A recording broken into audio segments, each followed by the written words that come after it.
We've had a big day in the stock market. Things are coming back, and they're coming back very rapidly, a lot sooner than people thought. People are feeling good about our country. People are feeling good about therapeutics and possible vaccines. But we're going to go over quite a bit, and maybe at the end we'll take some questions if we have time. It's not too hot. Today I signed legislation and an executive order to hold China accountable for its oppressive actions against the people of Hong Kong. The Hong Kong Autonomy Act, which I signed this afternoon, passed unanimously through Congress. This law gives my administration powerful new tools to hold responsible the individuals and the entities involved in extinguishing Hong Kong's freedom. We've all watched what happened. Not a good situation. Their freedom's been taken away, their rights have been taken away, and with it goes Hong Kong, in my opinion, because it will no longer be able to compete with free markets. A lot of people will be leaving Hong Kong, I suspect. And we're going to do a lot more business because of it, because we just lost one competitor. It's the way it is. We lost a very, very serious competitor that we incentivized to take a lot of business and do well. And we gave them a lot of business by doing what we did. We gave them things that nobody else had the right to do, and that gave them a big edge over other markets. And because of that edge, they've done really historic business, tremendous business, far bigger than anybody would have thought years ago when we did this gift. It was really a gift to freedom. Today I also signed an executive order ending U.S. preferential treatment for Hong Kong.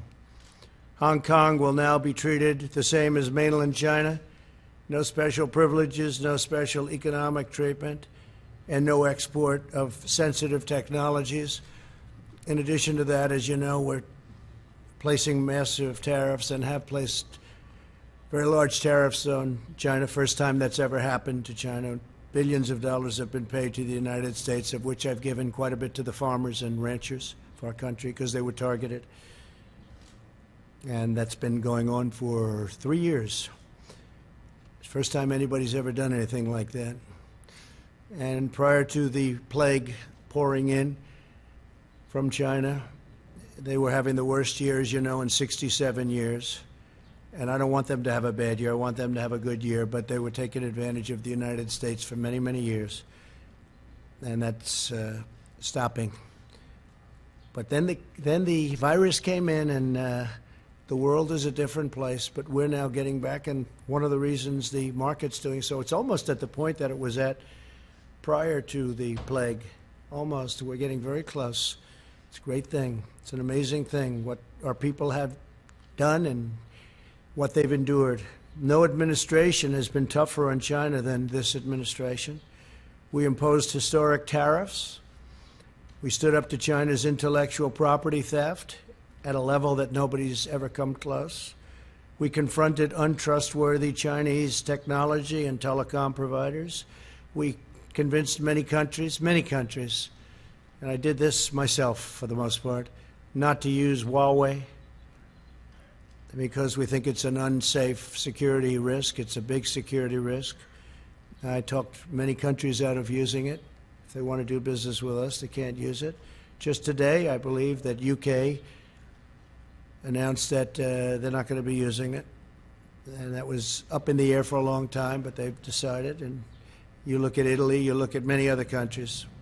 We withdrew from the Chinese-dominated WHO, and we fully rebuilt the United States military. The WHO, World Health Organization, we were paying close to $500 million a year. China was paying $39 million a year. And China had too much say. They worked it very hard, which is a bad thing done by our past administrations. But we were tough, and we were saying, I was asking, I said, why are we paying so much more than China? China has 1.4 billion people. We have 325, probably 325 million approximately. Nobody can give the exact count. We're trying to get an exact count, but you have, over the years, many illegals who have come into the country, so it depends on how you want to count it. but you could say 325 to 350 million people as opposed to 1.4 billion people. And the world trade is terrible. That deal is terrible. The world health is a terrible deal. We've been very tough on the World Trade Organization, and we've been, I guess, as tough as you can get on world health. We withdrew our money. We told them we're getting out. Doesn't mean that someday we won't go back in. Maybe we will when it's correctly run, but they made a lot of bad predictions, and they said a lot of bad things about what to do and how to do it, and they turned out to be wrong. And they were really a puppet of China. And make no mistake, we hold China fully responsible for concealing the virus and unleashing it upon the world. They could have stopped it. They should have stopped it.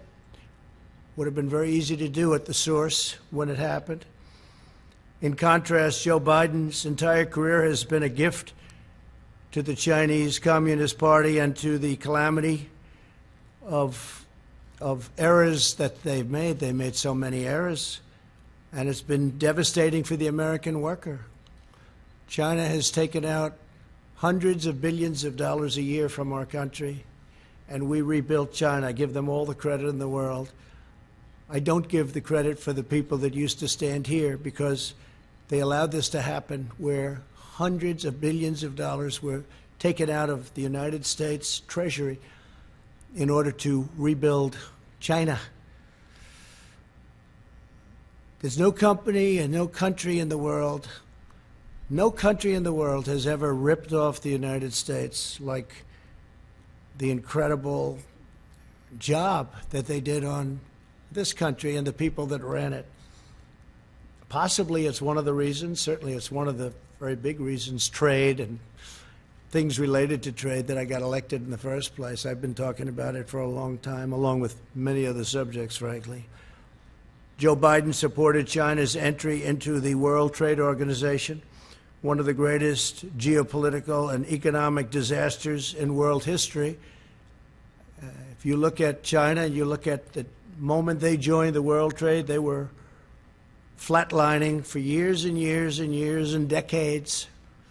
And then all of a sudden they joined the World Trade Organization, and they went like a rocket ship. They were given all sorts of advantages. They were considered a developing country. As a developing country, they got tremendous advantages over the United States and other countries. And they took advantage of those advantages and then some. Biden personally led the effort to give China permanent most favored nation status, which is a tremendous advantage for a country to have. Few countries have it, but the United States doesn't have it. Never did, probably never even asked for it, because they didn't know what they were doing. As Vice President, Biden was a leading advocate of the Paris Climate Accord, which was unbelievably expensive to our country, would have crushed American manufacturers while allowing China to pollute the atmosphere with impunity. Yet one more gift from Biden to the Chinese Communist Party. They took all of the advantage away from us. They took everything away. They don't have oil. We would have had to close up tremendous amounts of our energy to qualify eventually, not too far into the future. We would have had to do things that would have been unbelievably destructive to our country, including the possible closing of 25% of our businesses. Think of that. And it was going to cost us hundreds and hundreds of millions of dollars for the privilege of being involved in the Paris Climate Accord. And you just have to look at what took place this year in Paris and France, where money was being sent to countries all over the world, and the people of France didn't want to take it, and they didn't, and they did a lot of rioting. They had their taxes raised. We would have had to raise our taxes, and it was a disaster. I've been given a lot of credit for what I did there. It took a certain amount of courage, I guess, because it sounds so nice, the Paris Climate Accord, but it wasn't good for us at all. America lost nearly 10,000 factories while Joe Biden was vice president. Think of that, 10,000 factories. He wrote something today, and he made a statement today that I wrote down, pretty accurate.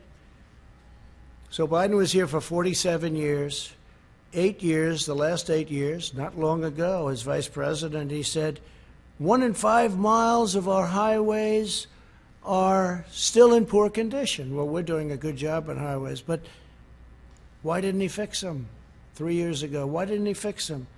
Tens of thousands of bridges are in disrepair and on the verge of collapse. Well, it's probably not a right number, but we have bridges that should have been fixed.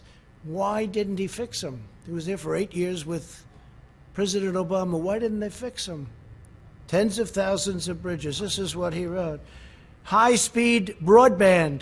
We want high-speed broadband. Well, why didn't he get it? 3 years ago is not a long time.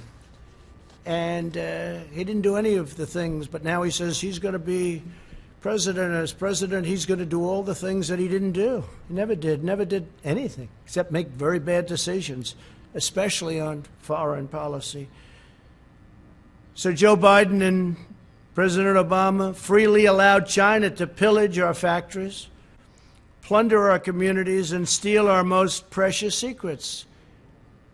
And I've stopped it largely, but I've stopped it.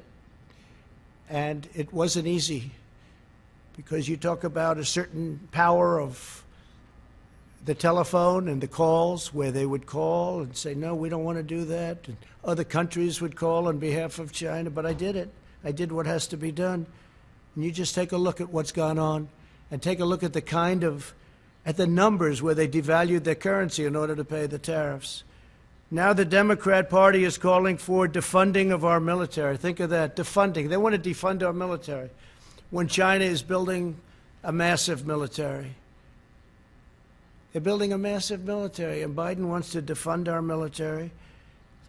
And the world needs American strength right now more than ever, and we've got it. We've got now, soon, as all this equipment comes in, all made in the USA, we've got the newest, most incredible weapons anywhere in the world. We have the best tanks, the best ships, the best missiles, rockets. We have the best of everything. We have the best fighter jets, the F-35, the F-18. All of these assets are being built. Tankers, incredible tankers, bombers. Hope we don't have to use them. But we have the most incredible military. When I came in, the military was totally depleted. It was at a level that was just absolutely incredible. You know the statements. I made the statements before. I told you what generals told me about our military.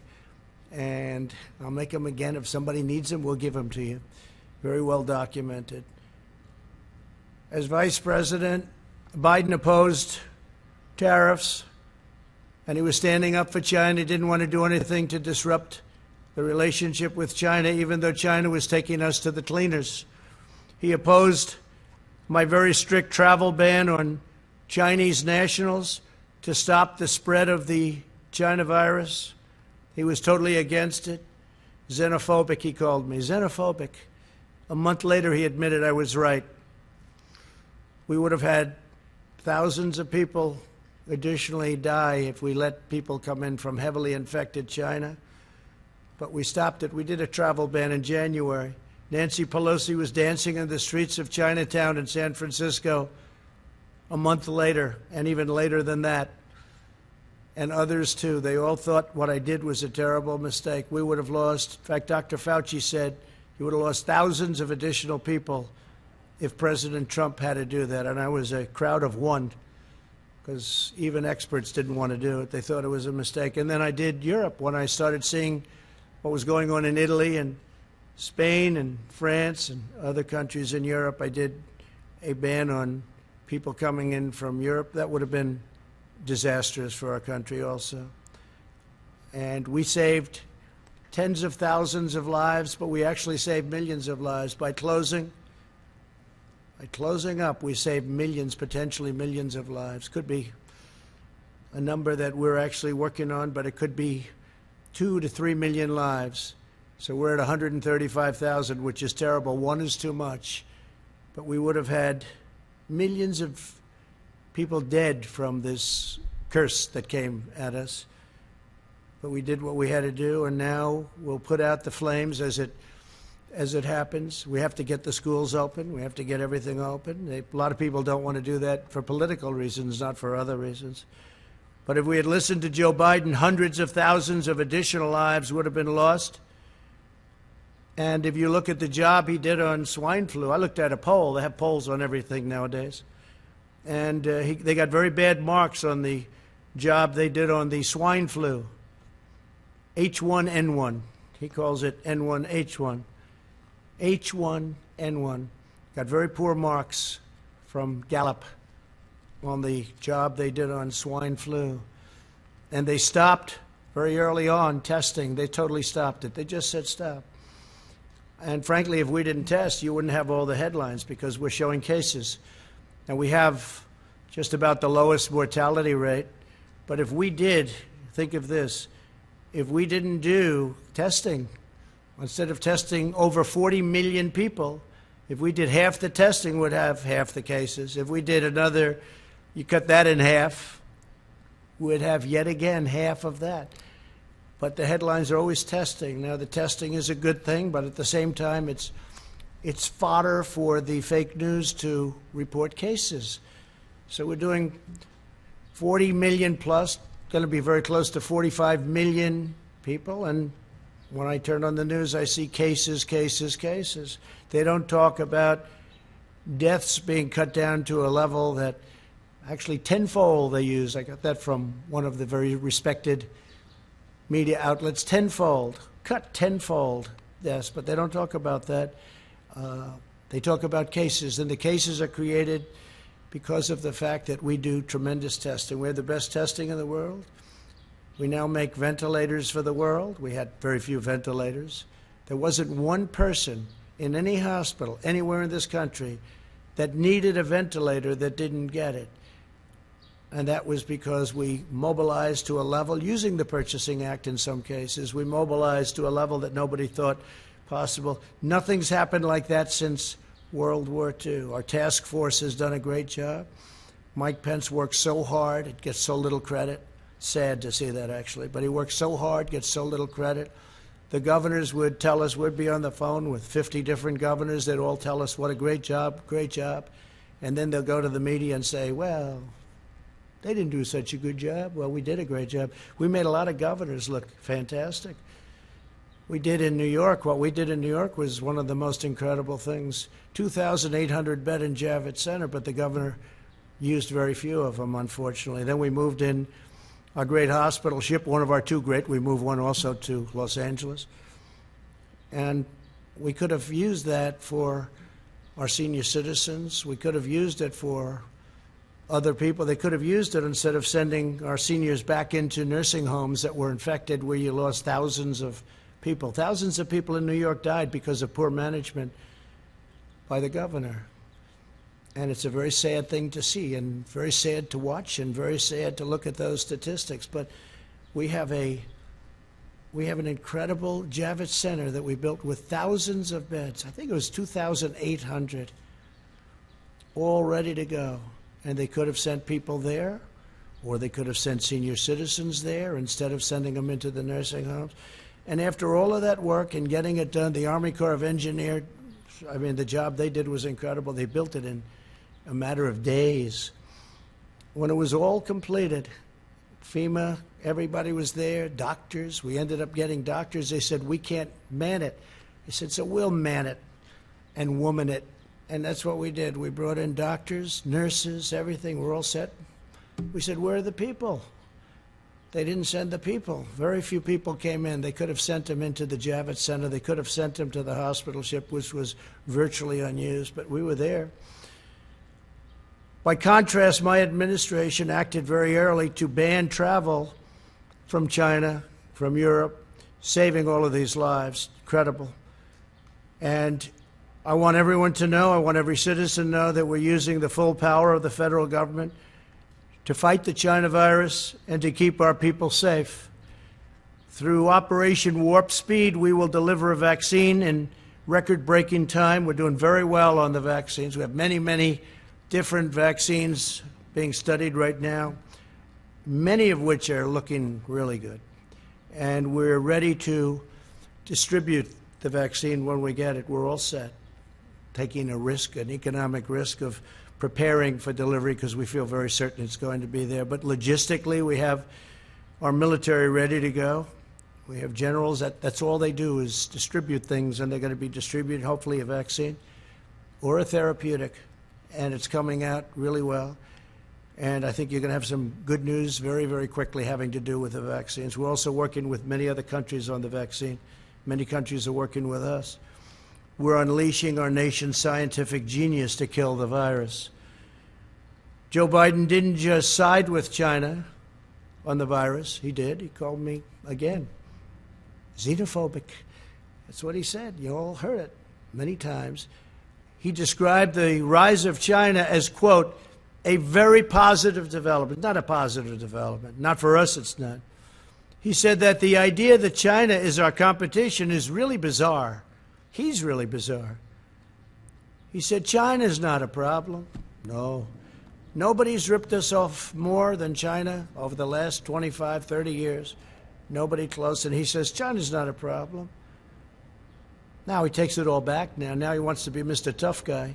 But for years, 47 years, he never came out against China, never said anything bad, just the opposite. His son walked out with $1.5 billion of money to invest where he'll make hundreds of thousands of dollars, maybe millions of dollars a year. Walked out with $1.5 billion. I asked one of the biggest people on Wall Street, maybe the biggest, is that possible? He said no. He's never seen it. They don't do that. But Hunter, where's Hunter? Where is Hunter, by the way? Hunter Biden walked out with $1.5 billion. In Ukraine, he got $83,000 a month and I guess an upfront payment of $3 million. So he went from not having a job to getting $83,000 a month with a lot of money paid up front to work for Burisma. And you all know about Burisma. But nothing happens, nobody cares. And he was unemployed, as you know. He was unfortunately forced to leave the military. He was forced to leave. Didn't have a job, and all of a sudden he's making a fortune. But nobody talks about that. Indeed, Biden expressed more fawning praise about China on an ordinary day than about America.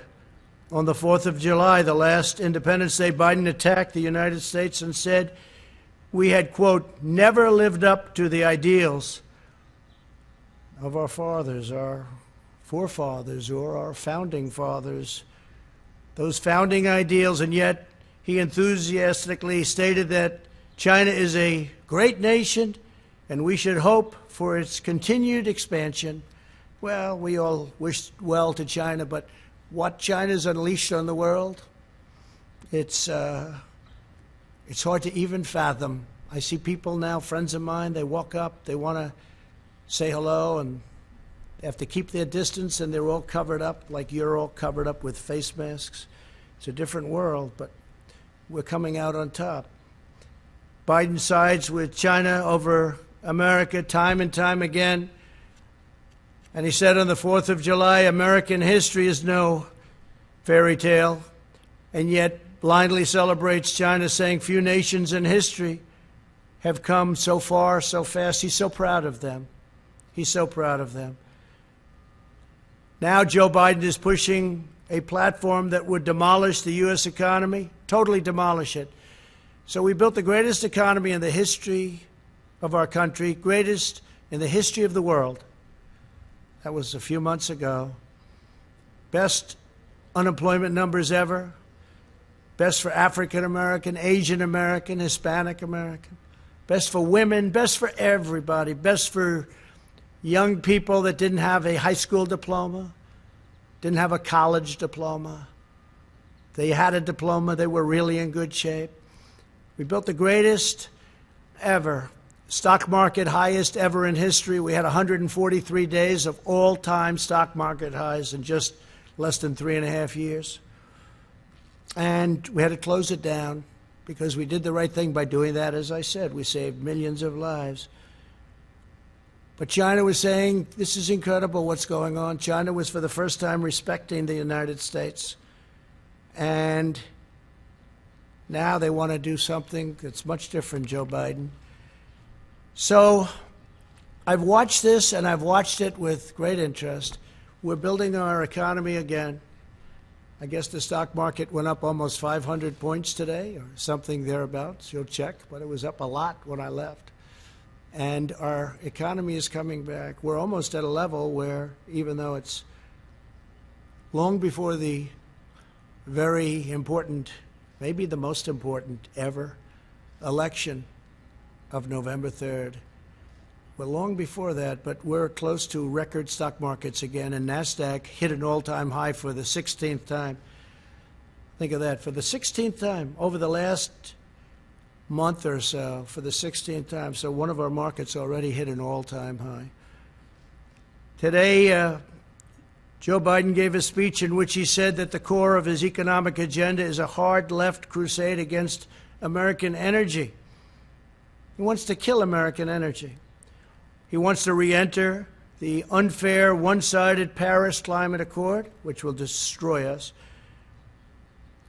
at the expense of many other nations who benefit. It was actually drawn, in my opinion, to take advantage of the United States, just like so many other deals are done to take advantage of the fools running the United States. But this would do nothing for the environment, but would cripple American industry while greatly helping China. He wants to impose massive energy taxes and job-crushing mandates to eliminate carbon from the United States economy. Let him define the word carbon, because he won't be able to. Obliterating American oil, clean coal, natural gas, and the natural energy resources that supply countless American jobs. Joe Biden put AOC, a young woman, not talented in many ways, in charge of his energy plan and the environment, essentially. Her and Bernie Sanders, who ran a lot of times for president, never made it. Good base, but that's about it. In other words, he wants to impose the Green New Deal on our country. When I first saw the Green New Deal, I thought it was a joke. I said, this will never go anywhere. Now they're trying to impose it. This will destroy our country and make us non-competitive with other countries. Don't forget, we're in competition with China and with many other countries throughout the world. We're in tremendous economic competition, including Europe, which has never treated us well. The European Union was formed in order to take advantage of the United States. They formed, and they take advantage of the United States. And I know that. They know I know that. But other presidents had no idea. Last week, Joe Biden released his unity platform developed with socialist Bernie Sanders, describing what he would do if elected president. The Biden-Sanders agenda is the most extreme platform of any major party nominee, by far, in American history. I think it's worse than actually Bernie's platform. It's gone so far right. And he's doing that because he's begging for that vote. But one of the things I just asked my people to do is just draw up for me, just quickly, some of the things that we've been hearing about over the last couple of weeks. And these are actual key elements of the Biden-Sanders unity platform. Abolish immigration detention. No more detention. You come in here illegally, no more detention. Stop all deportations. So if we get a MS-13 gang member, which we've taken out of our country by the thousands, brought them back to Honduras, Guatemala, can't do that anymore. El Salvador. Can't do that anymore. Stop all deportations. In other words, we'll take all of these people, many of whom are in prison for rape, murder, lots of other things. End prosecution of illegal border crossers. Oh, okay, they come in illegally and we have to stop the whole process. Support the deadly sanctuary cities where many of these people are protected better than the American citizen is protected. Incentivize illegal alien child smuggling. Give it an incentive, because if you look at what they're saying, that's exactly what they do. incentivize illegal alien child smuggling. They're incentivized by what this plan calls for. Expand asylum for all new illegal aliens. How about that one? All new illegal aliens. Expand asylum. Cancel all asylum cooperation agreements in the Western Hemisphere. Well, we have agreements with Honduras, Guatemala, with El Salvador. We have great agreements where when Biden and Obama used to bring killers out, they would say, don't bring them back to our country. We don't want them. Well, we have to. We don't want them. They wouldn't take them. Now with us, they take them. Someday I'll tell you why. Someday I'll tell you why. But they take them, and they take them very gladly. They used to bring them out, and they wouldn't even let the airplanes land if they brought them back by airplanes. They wouldn't let the buses into their country. They said, we don't want them. I said, no, but they entered our country illegally, and they're murderers. They're killers in some cases. And they said, nope, we don't want them. They'd turn the bus around, they'd turn the plane around, and they'd land in the United States, and who knows what happened to them. But it wasn't good. Taxpayer-funded lawyers will be given to all illegal aliens. So we're going to pay now for the lawyers' lobby, and we're going to give all illegal aliens taxpayer-funded lawyers. How does that sound? Pretty good? In other words, come in here illegally, we're going to give you free legal advice. We'll take you up to the Supreme Court as much as possible. Abolish immigration enforcement against illegal workers. Think of that. Abolish immigration enforcement. They're going to abolish immigration enforcement. Well, basically, as you know, what they're going to do is they're going to rip down the wall. They're taking it down. They want to take down the wall, which we fought hard for. We're up to 259 miles right now of great, powerful wall that's really working, because if you look at the numbers, in addition to the fact that Mexico, for various reasons, has 27,000 soldiers on our southern border to keep people out of our country. And I appreciate it. We had a great meeting last week with the president of Mexico, a great guy, friend of mine, become a friend of mine. A lot of people thought that couldn't happen because we're very opposite in terms of our views, maybe even in terms of our temperament, but he's a great guy and he's a friend of mine, and they've been terrific. Mexico has been terrific. 27,000 soldiers on our border, Mexican soldiers, and we have great, great numbers. We get rid of so many different things. Catch and release is gone. So many different things have taken place. We used to catch them, take their name, and release them into our country. We don't do that anymore. We now release them back where they came from. Sometimes we'll bring them back to their country. Grant work permits for illegal aliens. So if you come in illegally, you get a work permit. People that live here don't get work permits, in many cases. Provide taxpayer subsidies and welfare for illegal aliens and new immigrants. So we want to provide taxpayer subsidies and welfare for people that come into our country illegally, illegal immigrants. They want government health care for all illegal aliens. This is part of their plan. I'm not making this up. This is all down in their plan from last week. And this is good compared to what I heard today. Federal student aid and free community college for illegal aliens. What do you think about that? Federal student aid and free community college.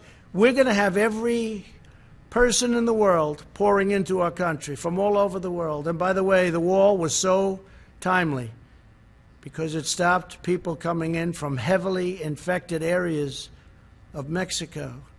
If we had that, we would be in trouble like you wouldn't believe. You wouldn't believe. And remember, cases is different than deaths. And cases we give you because our testing is the best in the world. And by the way, by far the most. 45 million. Find out which country tested 45 million people. If China, if Russia, if India tested 45 million people, or if they did tests like we did, check out how many cases they'd have. But it's still, we've done a great job, get no credit for it, and I don't want the credit. I want the people that have done this great job, the people that have done such an incredible job on building the ventilators and doing the testing and building a testing platform that's been amazing. We have many platforms. Many companies have come up with different forms of tests. When we started, there was no such thing. sign new immigrants up for welfare immediately. This is Joe Biden. So they walk off and they come in and they put a foot into our land, and we sign up new immigrants up for welfare. We sign them up immediately.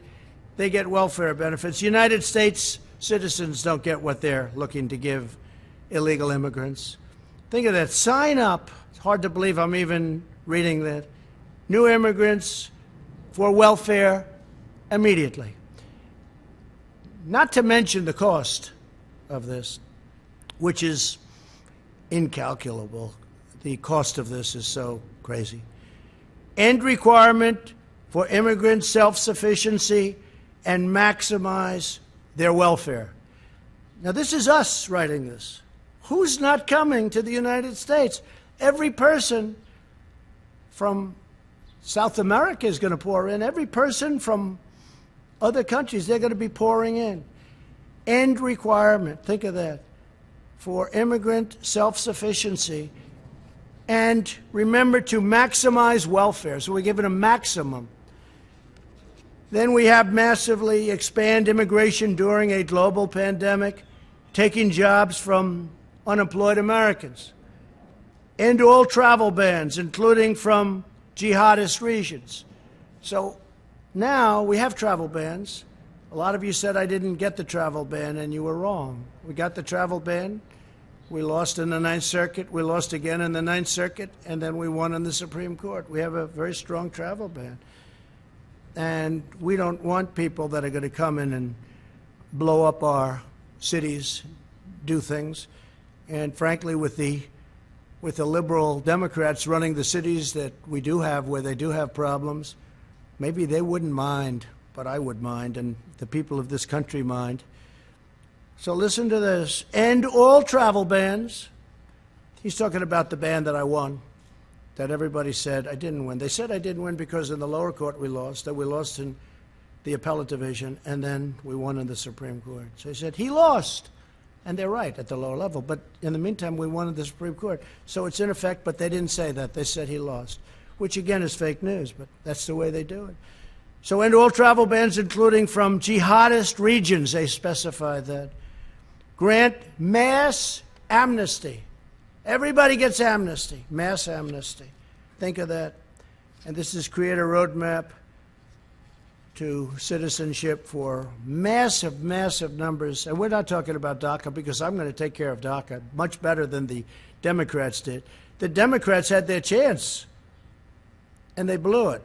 But we're going to take care of DACA, because I'm going to be doing, in the not-too-distant future, pretty soon, I'm going to be signing a new immigration action, very, very big merit-based immigration action that, based on the DACA decision, I'll be able to do. Vastly expand low-skilled immigration to the United States.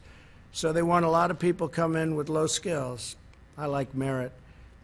Think of that. Vastly expand low-skilled immigration to the United States. These are the things that are in the plan. This is Biden. Biden's gone radical left. Increase refugee admissions by 700%. Huh. That's a lot.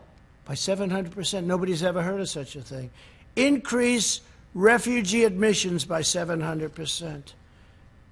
Abolish law enforcement as we know it.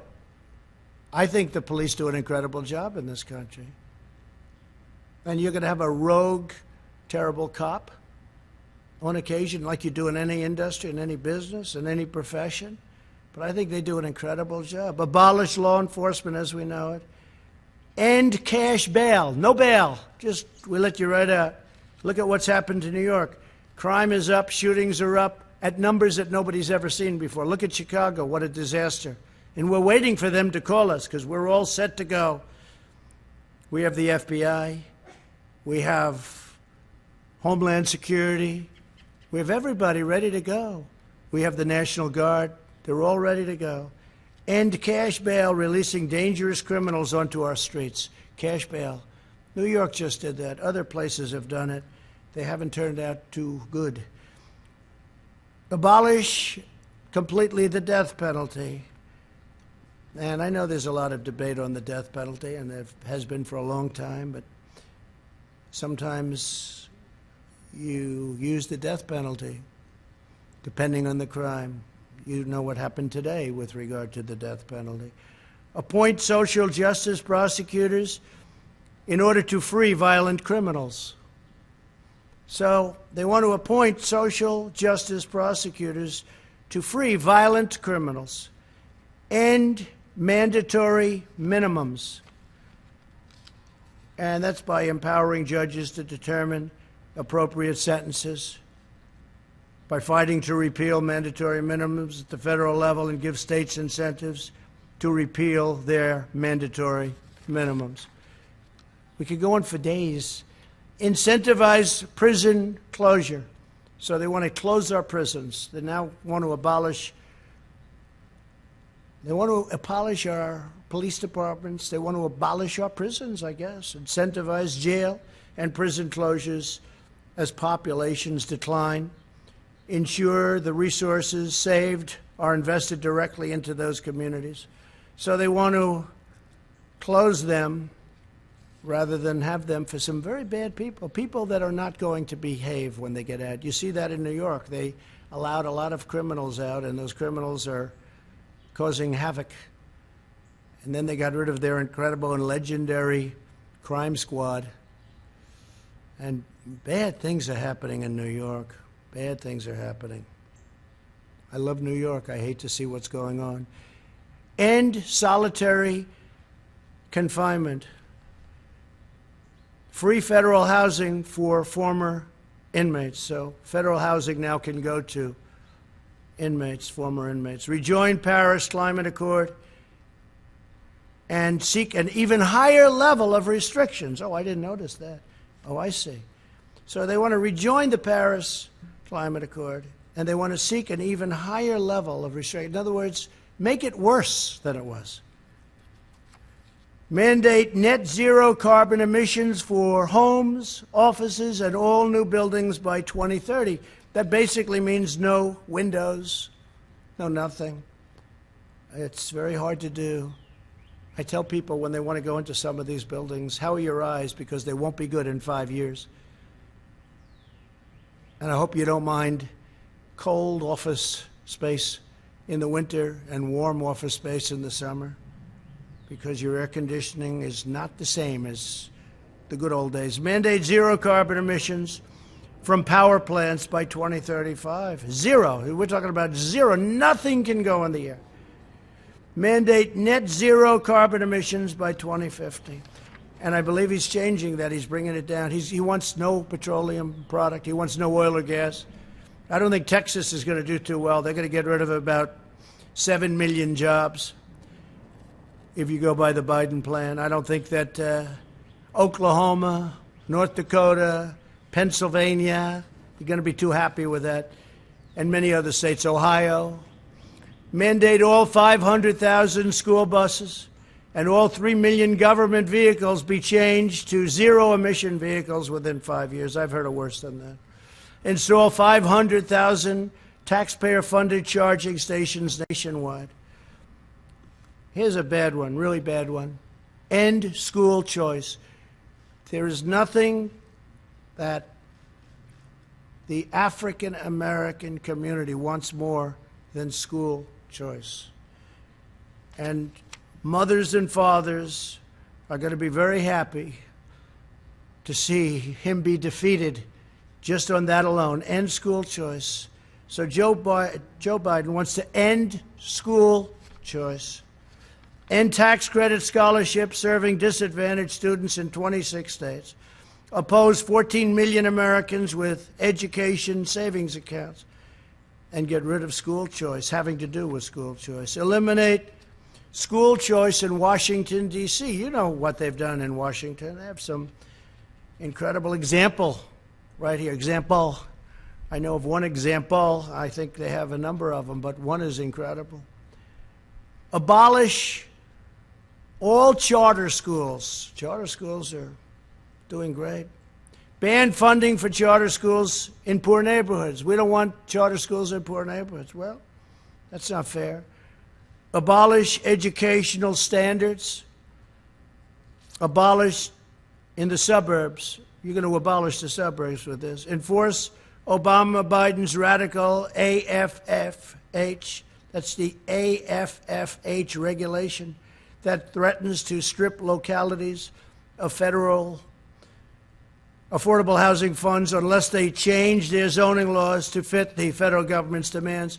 So what you have, I mean, I've been watching this for years in Westchester, coming from New York. They want low-income housing built in a neighborhood. Well, I'm ending that rule. I'm taking it out. So I spoke with Ben Carson the other day. We're going to be taking it out. I've watched that whole thing go, and now they want to make it twice as bad in the suburbs. In the suburbs. Mothers aren't happy about that. Fathers aren't happy about that. They worked hard to buy a house, and now they're going to watch the housing values drop like a rock, and that has happened. Drop like a rock. So we're not going to do that. We're going to do the exact opposite. Probably there has never been a time, and this is just a few, it's much worse than that. We did this very quickly. It's probably never been a time when candidates are so different. We want law and order. They don't want law and order. We want strong, closed borders with people able to come in through merit, through a legal process. They don't want to have any borders at all. They're going to rip down the wall. It was hard to get that built, and now it's almost completed. It'll be completed by a little after the end of the year. They want to rip it down, and it's had such an impact. It's incredible. It stops trafficking, human trafficking of women and children, but women mostly. Human trafficking, one of the worst things ever, all at a level that it's never been at because of the internet. You think of it as an ancient statement. You wouldn't think that's possible today, but it's human trafficking of women and children. And they want to let that continue. The wall has stopped it so much because they will go over to a section where there aren't people, not an entry point, and they'll make a left into the United States. They're on their way. They can't do that anymore. We have a 30-foot wall that goes 6 feet into the ground. It stops a lot of the tunneling because they're pretty good at tunnels. But we watch the tunnels, and we have equipment for that. But you can't make a left anymore and come into the United States loaded up with human traffic. So they want to take down the wall. They want to have open borders. Think of open borders today, though, with the pandemic. I mean, the timing is sort of interesting, but with the pandemic. So there's never been a time when two candidates were so different. I mean, I've seen races where it's like the same exact platforms. I'm even talking about essentially Democrat, Republican. There's not that much difference. There's a little difference, but there's not much. You choose one because you like the way they look. You like the way they sound. You like the way they talk. You like something about one, and you don't like the other. But there's never been a difference. Here's one of the greatest differences. This is, without question, the single biggest difference if you want law and order. For instance, I enacted recently, when I saw all that was going on with federal monuments, we don't have the right to do states, although we're trying to find it. But with the monuments, where they wanted to rip down Andrew Jackson, they wanted to rip down George Washington. They were actually heading over to the Jefferson Memorial, if you can believe that. But this has been going on, and I found an act that we've used, and we have many, many people in jail right now. Many, many people in jail all over the country because they tried to destroy, or in some cases got it down, a federal statue or monument. We haven't had anybody making a move since I enacted this. I signed an executive order a couple of weeks ago, and it says very simply, 10 years in jail. You do it, 10 years in jail. The amazing part is we were able to catch everybody because thanks to all of you on television, we appreciate it. But we have their pictures. We have the man standing on Andrew Jackson's horse. We have the man standing by General George Washington. We have everybody standing. They were going to go for the Emancipation Proclamation, Abraham Lincoln, standing with a young man who was being freed, and we said, we're going to do something. We can't let this happen. Now, it could be removed at some point. You go through a process, a legal process, go through Congress, whatever. I understand that. At the same time, some people like these statues and monuments, but it can be removed, but you have to go through a legal process. So they were going to have 20 to 25,000 people that night. Nobody showed up. Nobody. You know that because you were disappointed to see that. The next night, I believe 22 people showed up. They said, we're going to make it Friday night instead. And 22 people showed up. 4 were actually arrested because we have pictures of them knocking down other statues. So they're in jail now. So there has never been an election where we've had this kind of difference. We want strong borders. Without borders, you've heard me say it 1,000 times. Without borders, you don't have a country. They don't want to have borders. They want to have open borders. It's radical left, and it'll destroy our country.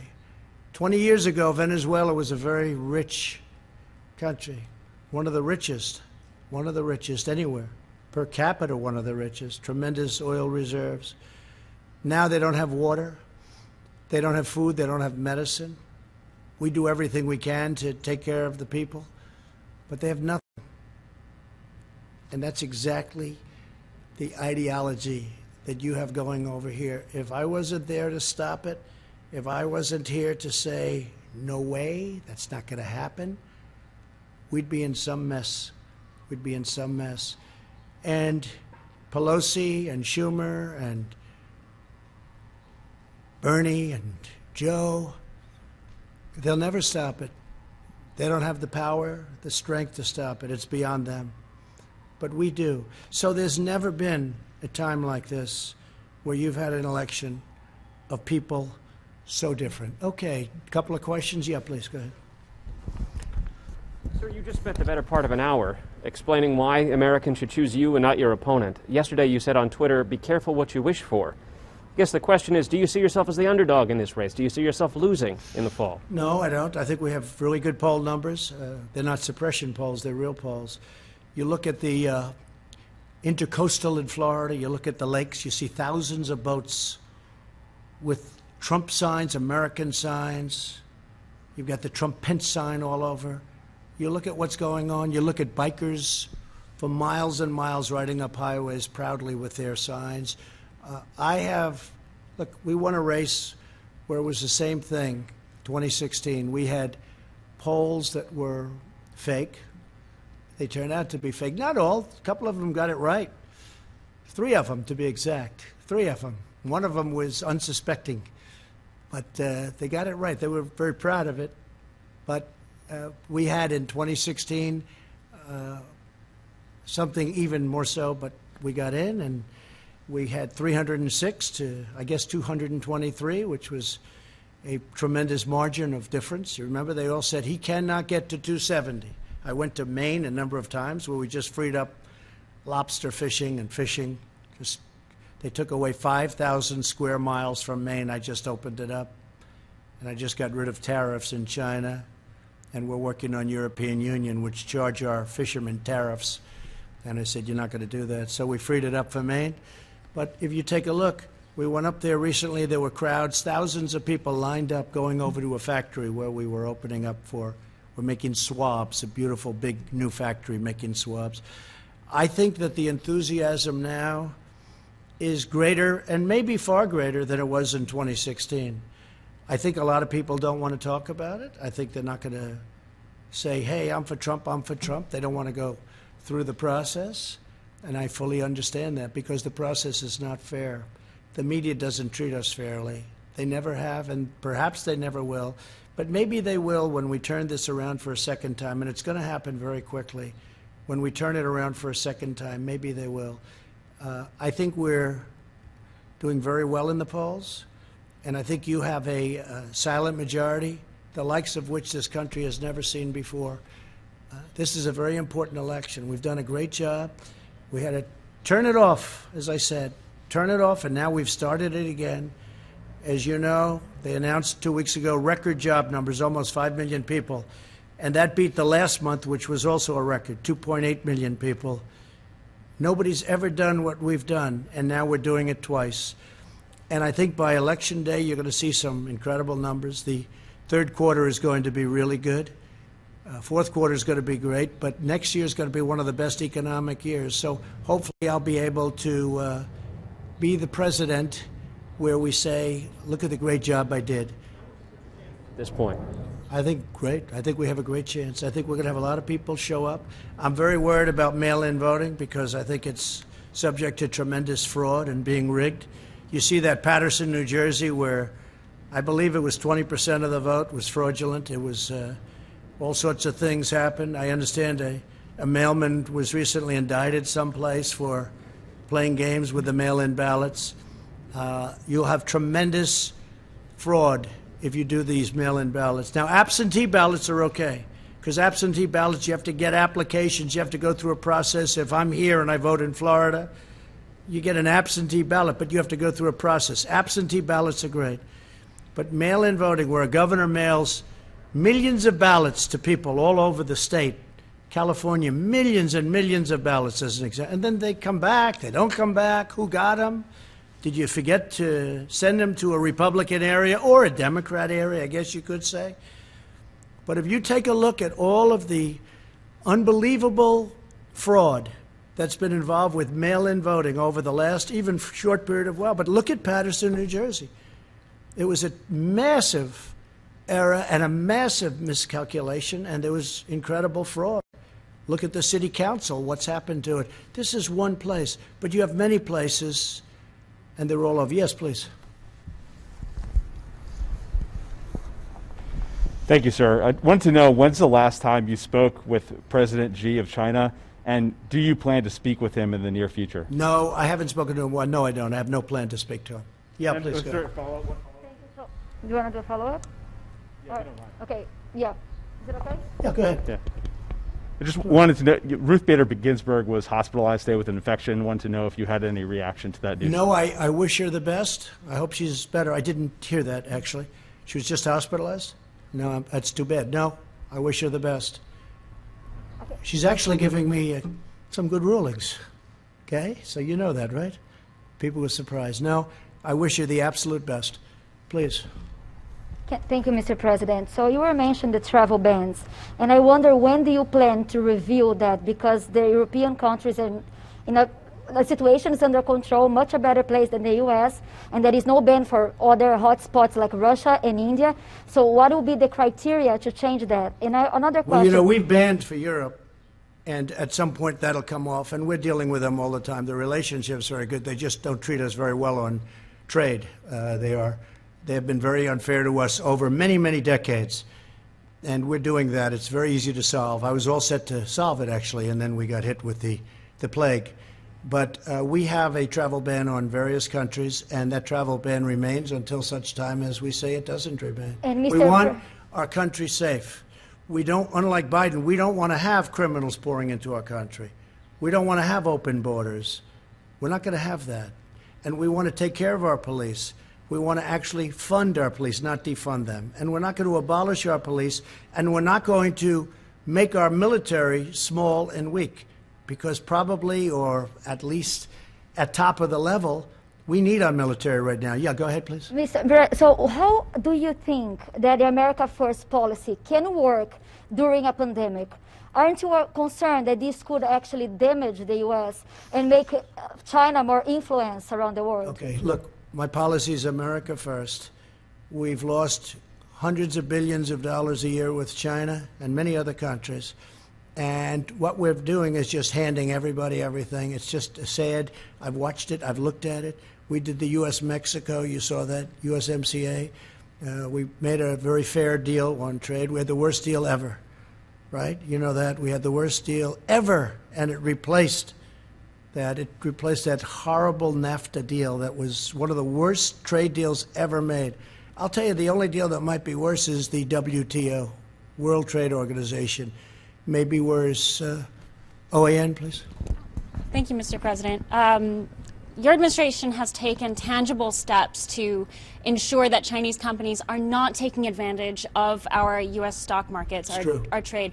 Last week, your administration sent a letter to the Railroad Retirement Board asking them to reconsider investments in Chinese defense firms. Meaning not to invest. Correct. That's correct. So where is that request now, and are you taking tangible actions to ensure that U.S. investments don't continue to fund defense firms in China? And you'll see more coming. This was a very important bill that we signed, but you're going to see more coming over the next short period of time. But yes, we don't want them investing in Chinese military companies. Okay. Letters. I mean, what actions can be taken to ensure that does not happen? Well, you have a lot of actions we can take, including the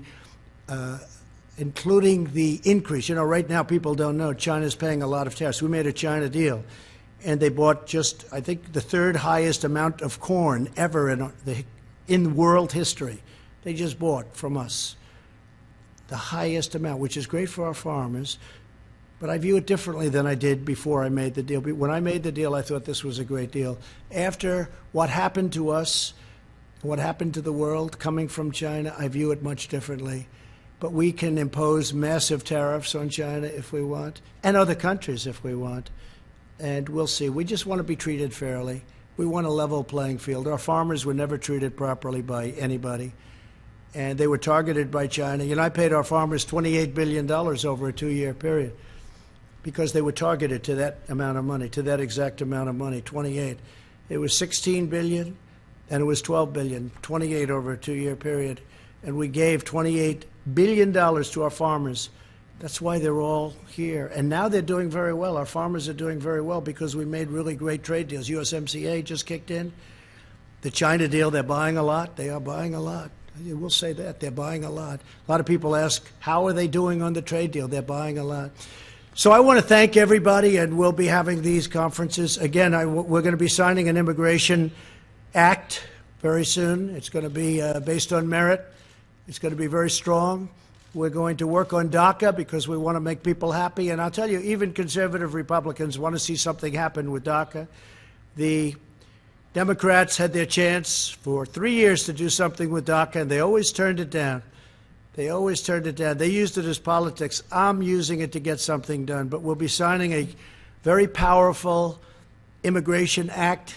It'll be great. It'll be merit-based. The country's tried to get it for 25 or 30 years. It'll be strong on the border, but you'll come in legally, and you'll be able to come in legally. And very importantly, we'll be taking care of people from DACA in a very Republican way. Republicans, I've spoken to many Republicans, and some would like to leave it out, but really they understand that it's the right thing to do. So we're going to be taking care of DACA. We will be doing for DACA what the Democrats had a chance to do, and they never did it, okay? Thank you all very much.